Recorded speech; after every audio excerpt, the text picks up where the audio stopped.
उपहार, दिल छू लेने वाली कहानी। कैलेंडर देखकर विशाल चौंक उठा, बोला, अरे मुझे तो याद ही नहीं था कि कल 20 फरवरी है। कल माँ का जन्मदिन है। कल हम लोग अपनी माँ का बर्थडे मनाएंगे।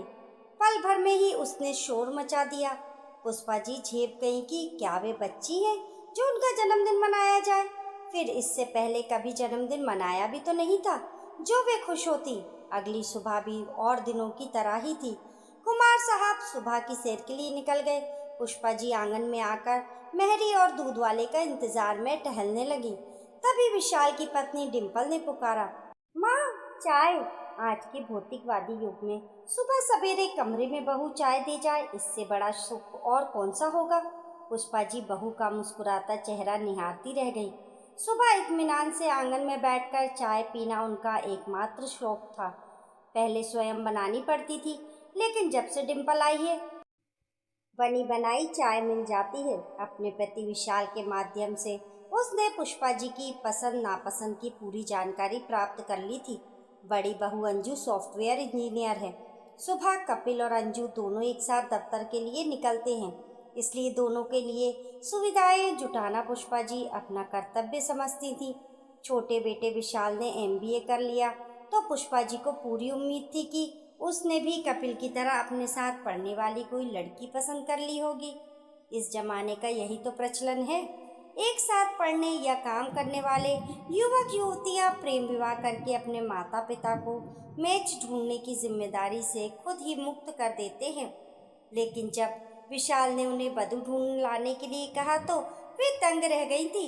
कैसे कर पाएंगी ये सब। एक जमाना था जब मित्रगण या सगे संबंधी मध्यस्थता की भूमिका निभाकर रिश्ता तय करवा देते थे। योग्य लड़का और प्रतिष्ठित घराना देखकर रिश्तों की लाइन लग जाती थी। अब तो कोई बीच में पड़ता ही नहीं चाहता। समाचार पत्र या इंटरनेट पर फोटो के साथ बायोडाटा डाल दिया जाता है। आजकल के बच्चों की विचारधारा भी तो पुरानी पीढ़ियों की सोच से सर्वथा भिन्न है। कपिल अंजू को देखकर पुष्पा जी मन ही मन खुश हो रहती कि दोनों की सोच तो आपस में मिलती ही है। उन्हें भी पूरा पूरा मान सम्मान मिलता है। अखबार में विज्ञापन के साथ साथ इंटरनेट पर भी विशाल का बायोडाटा डाल दिया था। कई प्रस्ताव आए। पुष्पा जी की नज़र एक बायोडाटा को पढ़ते हुए उस पर ठहर गई। लड़की का जन्म स्थान उन्हें जाना पहचाना सा लगा। शैक्षणिक योग्यता बीए थी। कॉलेज का नाम बालिका विद्यालय बिलासपुर देखकर वे चौंक उठी थी। कई यादें जुड़ी हुई थी उनकी इस कॉलेज से। वे स्वयं भी तो इसी कॉलेज की छात्रा रह चुकी थी। उसी कॉलेज में जब वे सितार वादन का पुरस्कार पा रही थी, तब समारोह के बाद कुमार जी ने उनका हाथ मांगा तो उनके माता पिता ने तुरंत हामी भर दी थी। स्वयं पुष्पा जी भी बेहद खुश थी। ऐसे संगीत प्रेमी और कलाकार की कुमार साहब के साथ उनकी संगीत कला परवान चढ़ेगी, इसी विश्वास के साथ उन्होंने अपने ससुराल की चौखट पर कदम रखा था। हर क्षेत्र में अव्वल रहने वाली पुष्पा जी के लिए घर गृहस्थी की बागडोर संभालना सहज नहीं था। जब शादी के 4-5 माह बाद उन्होंने अपना सितार और तबला घर से मंगवाया था तो कुमार जी के पापा देखते ही फट पड़े थे। ये तुम्हारे नाचने गाने की उम्र है क्या। उनकी निगाहें चुप सी रही थी। भय से पुष्पा जी का शरीर कांपने लगा था, लेकिन मामला ऐसा था कि वे अपनी बात रखने से खुद को रोक ना सकी थी। पापा, आपकी बातें सही हैं, लेकिन ये भी सच है कि संगीत मेरी पहली और आखिरी ख्वाहिश है। देखो बहू, इस खानदान की परंपरा और प्रतिष्ठा के समक्ष व्यक्तिगत रुचियों और इच्छाओं का कोई महत्व नहीं है। तुम्हें स्वयं को बदलना ही होगा, कहकर पापा चले गए थे। पुष्पा जी घंटों बैठी रही थी। सूझ नहीं रहा था कि क्या करे क्या नहीं। शायद कुमार जी कुछ मदद करें। मन में जब ये ख्याल आया तो कुछ तसल्ली सी हुई थी। उस दिन वे काफ़ी देर से घर लौटे थे। तनिक रूठी हुई भाव मुद्रा में पुष्पा जी ने कहा, जानती हैं आज क्या हुआ। पापा बता रहे थे। तो उन्हें समझाइए ना। पुष्पा, यहाँ कहाँ सितार बजाओगी, बाबूजी ना जाने क्या कहेंगे। जब कभी मेरा तबादला इस शहर से होगा तब मैं तुम्हें सितार खरीद दूंगा, तब खूब बजाना, कहे कुमार जी तेजी से कमरे से बाहर निकल गए। आखिर उनका तबादला भोपाल हो ही गया। कुमार जी को मनचाहा कार्य मिल गया। जब घर पूरी तरह से व्यवस्थित हो गया और एक पटरी पर चलने लगा तो एक दिन पुष्पा जी ने दबी आवाज में सितार की बात छेड़ी। कुमार जी हंस दिए। अब तो तुम्हारे घर दूसरा ही सितारा आने वाला है, पहले उसे पालो पोसो, उसका संगीत सुनो। कपिल गोद में आया तो पुष्पा जी उसके संगीत में लीन हो गई। जब वह स्कूल जाने लगा तब फिर सितार की याद आई। उन्हें पति से कहने की सोच ही रही थी कि फिर उल्टियाँ होने लगी। विशाल के गोद में आ जाने के बाद तो वे और व्यस्त हो गई। दो दो बच्चों का काम, अवकाश के क्षण तो कभी मिलते ही नहीं थे। विशाल भी जब स्कूल जाने लगा तो थोड़ी राहत मिली। एक दिन रेडियो पर सितार वादन चल रहा था। पुष्पा जी तन्मय होकर सुन रही थी। पति चाय पी रहे थे, बोले, अच्छा लगता है ना सितार वादन? हाँ, ऐसा बजा सकती हो? ऐसा कैसे बजा सकूंगी, अभ्यास ही नहीं है। अब तो थोड़ी फुर्सत मिलने लगी है, सितार ला दोगे तो अभ्यास शुरू कर दूंगी। पिछला सीखा हुआ फिर से याद आ जाएगा। अभी फालतू पैसे बर्बाद नहीं करेंगे, मकान बनवाना है ना। मकान बनवाने में बरसों लग गए, तब तक बच्चे भी सयाने हो गए, उन्हें पढ़ाने लिखाने में अच्छा समय बीत जाता था। डिम्पल का बायोडाटा और फोटो सामने आ गया तो उसने फिर से उन्हें अपने अतीत की याद दिला दी थी। लड़की की माँ का नाम मीरा, जाना पहचाना सा था। डिम्पल से मिलते ही उन्होंने तुरंत स्वीकृति दे दी थी। सभी आश्चर्य में पड़ गए। विशाल जैसे होनहार एमबीए के लिए, डिम्पल जैसी मात्र बीए पास लड़की। पुष्पा जी ने जैसा सोचा था वैसा ही हुआ। डिम्पल अच्छी बहू सिद्ध हुई। घर का कामकाज निपटा कर वह उनके साथ बैठकर कविता पाठ करती, साहित्य और संगीत से जुड़ी बारीकियों पर विचार विमर्श करती। तो पुष्पा जी को अपने कॉलेज के दिन याद आ जाते।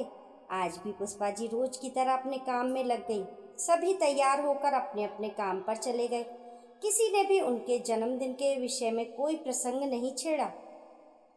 पुष्पा जी के मन में आशंका जागी कि कहीं ये लोग उनका जन्मदिन मनाने की बात भूल तो नहीं गए। हो सकता है सबने ये बात हंसी मजाक में ही की हो और अब भूल गए हों, तभी तो किसी ने चर्चा तक नहीं की। शाम ढलने को थी। डिम्पल पास ही खड़ी थी, हाथ बटाने के लिए। दही बड़े, मटर पनीर, गाजर का हलवा और पूरी कचौड़ी बनाए गए। दाल छोंकने भर का काम उसने पुष्पा जी पर छोड़ दिया था। पूरी तैयारी हो गई। हाथ धोकर थोड़ा निश्चिंत हुई कि तभी कपिल और अंजू कमरे में मुस्कुराते हुए दाखिल हुए। पुष्पा जी ने अपने हाथ से पकाए स्वादिष्ट व्यंजन टोंगे में पलटे तो डिम्पल ने मेज पोंछ दी। तभी शोर मचाता हुआ विशाल कमरे में घुसा। हाथ में बड़ा सा केक का डिब्बा था। आते ही उसने म्यूजिक सिस्टम चला दिया और माँ के गले में बाहें डालकर बोला, माँ जन्मदिन मुबारक। पुष्पा जी का मन हर्ष से भर उठा कि इसका मतलब विशाल को याद था। मेज पर केक सजा था, साथ में मोमबत्तियां भी जल रही थी। कपिल और अंजू के हाथों में खूबसूरत गिफ्ट पैक थे। यही नहीं, एक फूलों का बुके भी था। पुष्पा जी अनमनी सी आकर सबके बीच बैठ गईं। उनकी पोती कृति ने कूदते फांदते सारे पैकेट खोल डाले थे। ये देखिए माँ, मैं आपके लिए क्या लेकर आई हूँ। ये नॉन स्टिक कुकवेयर सेट है। इसमें कम घी तेल में कुछ भी पका सकते हैं आप। अंजू ने दूसरा पैकेट खोला, फिर बेहद विनम्र स्वर में बोली, और ये है जूसर अटैचमेंट। मिक्सी तो हमारे पास है ही, इस अटैचमेंट से आपको बेहद सुविधा हो जाएगी। कुमार जी बोले, क्या बात है पुष्पा, बेटे बहू ने इतने महंगे उपहार दिए, तुम्हें तो खुश होना चाहिए। पति की बात सुनकर पुष्पा जी की आंखें नम हो गई। ये उपहार एक गृहिणी के लिए हो सकते हैं, माँ के लिए हो सकते हैं, पर पुष्पा जी के लिए नहीं हो सकते। आंसुओं को मुश्किल से रोककर वे वहीं बैठी रहीं। मन की गहराइयों में स्तब्धता छाती जा रही थी। सामने रखे उपहार उन्हें अपने नहीं लग रहे थे। मन में आया कि चीख कर कहें कि अपने उपहार वापस ले जाओ, नहीं चाहिए मुझे ये सब। रात होते होते पुष्पा जी को अपना सिर भारी लगने लगा। हल्का हल्का सिर दर्द भी महसूस होने लगा था। कुमार जी रात का खाना खाने के बाद बाहर टहलने चले गए। बच्चे अपने अपने कमरे में टीवी देख रहे थे। आसमान में धुंधला सा चांद निकल आया था।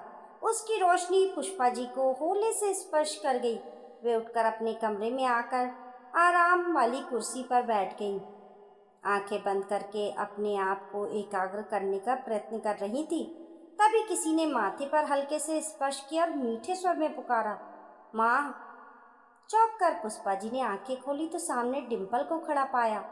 यहाँ अकेली क्यों बैठी हैं? बस यूं ही, धीमे से पुष्पा जी ने उत्तर दिया। डिम्पल थोड़ा संकोच में बोली, मैं आपके लिए कुछ लाई हूँ माँ। सभी ने आपको इतने सुंदर उपहार दिए।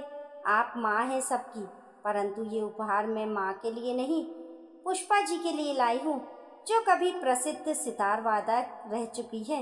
वे कुछ बोली नहीं, हैरान सी डिम्पल का चेहरा निहारती रह गई। डिम्पल ने साहस बटोरकर पूछा, माँ पसंद आया मेरा ये छोटा सा उपहार? चहक उठी थी पुष्पा जी। उनके इस धीर गंभीर अंतर्मुखी रूप को देखकर कोई ये कल्पना भी नहीं कर सकता कि कभी वे सितार भी बजाया करती थी, सुंदर कविताएं और कहानियां लिखा करती थी। उनकी योग्यता का मापदंड तो रसोई में खाना पकाने, घर गृहस्थी को सुचारू रूप से चलाने तक ही सीमित रह गया था। फिर डिम्पल को इस विषय की जानकारी कहाँ से मिली? इसने उनके मन में क्या उमड़ उमड़ रहा है कैसे जान लिया? हाँ, मुझे मालूम है कि आप एक अच्छी सितार वादक हैं। लिखना, चित्रकारी करना आपका शौक है। पुष्पा जी सोच में पड़ गई थी कि जिस पुष्पा जी की बात डिम्पल कर रही है, उस पुष्पा को तो वे खुद भी भूल चुकी हैं। अब तो खाना पकाना, घर को सुव्यवस्थित करना, बच्चों के टिफिन तैयार करना, बस यही काम उनकी दिनचर्या के अभिन्न अंग बन गए थे। डिग्री धूल चाटने लगी है। फिर बोली, तुम्हें कैसे मालूम है ये सब? मालूम कैसे नहीं होगा, बचपन से ही तो सुनती आई हूँ। मेरी माँ जो आपके साथ पढ़ती थी, कभी बहुत प्रशंसा करती थी आपकी। कौन, मीरा? पुष्पा जी ने अपनी याददाश्त पर जोर दिया। यही नाम तो लिखा था बायोडाटा में। बचपन में दोनों एक साथ पढ़ी, एक साथ ही ग्रेजुएशन भी किया। पुष्पा जी की शादी पहले हो गई थी, इसलिए मीरा के विवाह में नहीं जा पाई थी। फिर घर गृहस्थी के दायित्वों के निर्वाह में ऐसी उलझी कि उलझती ही चली गई। धीरे धीरे बचपन की यादें धूमिल पड़ती चली गईं। डिम्पल के बायोडाटा पर मीरा का नाम देखकर उन्होंने तो यही सोचा था कि होगी कोई दूसरी मीरा। कहाँ जानती थी कि डिम्पल उनकी घनिष्ठ मित्र मीरा की बेटी है। बारात में भी गई नहीं थी, जाती तो थोड़ी बहुत जानकारी जरूर मिल जाती उन्हें। बस इतना जान पाई थी कि पिछले माह कैंसर रोग से मीरा की मृत्यु हो गई थी। डिम्पल अब भी कह रही थी, ठीक ही तो कहती थी माँ की। हमारे साथ पुष्पा नाम की एक लड़की पढ़ती थी। वह जितनी सुंदर उतनी ही होनहार और प्रतिभाशाली भी थी। मैं चाहती हूँ तुम भी बिल्कुल वैसे ही बनो, मेरी सहेली पुष्पा जैसी। पुष्पा जी को अपने कानों पर विश्वास नहीं हो रहा था। ऐसा लग रहा था उनकी नहीं, किसी दूसरी ही पुष्पा की प्रशंसा की जा रही है। लेकिन सच को झुटलाया भी तो नहीं जा सकता। कानों में डिम्पल के शब्द अब भी गूंज रहे थे, तो वह पुष्पा अभी भी खोई नहीं है। कहीं ना कहीं उसका वजूद अब भी है। पुष्पा जी का मन भर आया। शायद उनका अचेतन मन यही उपहार चाहता था। फिर भी तसल्ली के लिए पूछ लिया था उन्होंने, और क्या कहती थी तुम्हारी माँ? यही कि तुझे गर्व होना चाहिए जो तुझे पुष्पा जैसी सास मिली। तुझे बहुत अच्छी ससुराल मिली है, तू बहुत खुश रहेगी। माँ, सच कहूँ तो मुझे विशाल से पहले आपसे मिलने की उत्सुकता थी। पहले क्यों नहीं बताया? डिम्पल की आंखों में झांक कर पुष्पा जी ने हंसकर पूछा। कैसे बताती? मैं तो आपके इस धीर गंभीर रूप में उस चंचल हंसमुख पुष्पा को ही ढूंढती रही इतने दिन। वह पुष्पा कहाँ रही अब? डिम्पल कब की पीछे छूट गई। सारा जीवन यूं ही बीत गया, निरर्थक। ना कोई चित्र बनाया, ना ही कोई धुन बजाई। धुन बजाना तो दूर, सितार के तारों को छेड़ा तक नहीं मैंने। कौन कहता है आपका जीवन यूं ही बीत गया माँ? डिम्पल ने प्यार से पुष्पा जी का हाथ अपने हाथ में लेकर कहा। आपका ये सजीव घर संसार किसी भी धुन से ज्यादा सुंदर है, मुखर है, जीवंत है। घर तो सभी का होता है। पुष्पा जी धीरे से बोली, इसमें मेरा क्या योगदान है? आपका ही योगदान है माँ। इस परिवार की बुलंद इमारत आप ही के त्याग और बलिदान की नींव पर टिकी है। अभिभूत हो गई पुष्पा जी, मंत्र मुग्ध हो गई कि कौन कहता है भावुकता में निर्णय नहीं लेना चाहिए। उन्हें तो उनकी भावुकता ने ही डिम्पल जैसा दुर्लभ रत्न थमा दिया। यदि डिम्पल ना होती तो क्या बरसों पहले छूट गई पुष्पा को फिर से पा सकती थी? उसके दिए सितार को उन्होंने ममता से सहलाया, जैसे बचपन के किसी संगी साथी को सहला रही हूँ। उन्हें लगा कि आज सही अर्थों में उनका जन्मदिन है। बड़े प्रेम से उन्होंने दोनों हाथों से सितार उठाया और सितार के तार एक बार फिर बरसों बाद झनकार से भर उठे। लग रहा था जैसे पुष्पा जी की उंगलियां तो कभी सितार को भूली ही नहीं थी। दोस्तों, आप लोगों की इस कहानी के बारे में क्या राय है, हमें कमेंट करके ज़रूर बताइए। कहानी पसंद आने पर लाइक और शेयर करें। ऐसी ही अच्छी अच्छी कहानियों के लिए चैनल को सब्सक्राइब करना ना भूलें। मिलते हैं फिर एक नई कहानी के साथ, तब तक के लिए नमस्कार।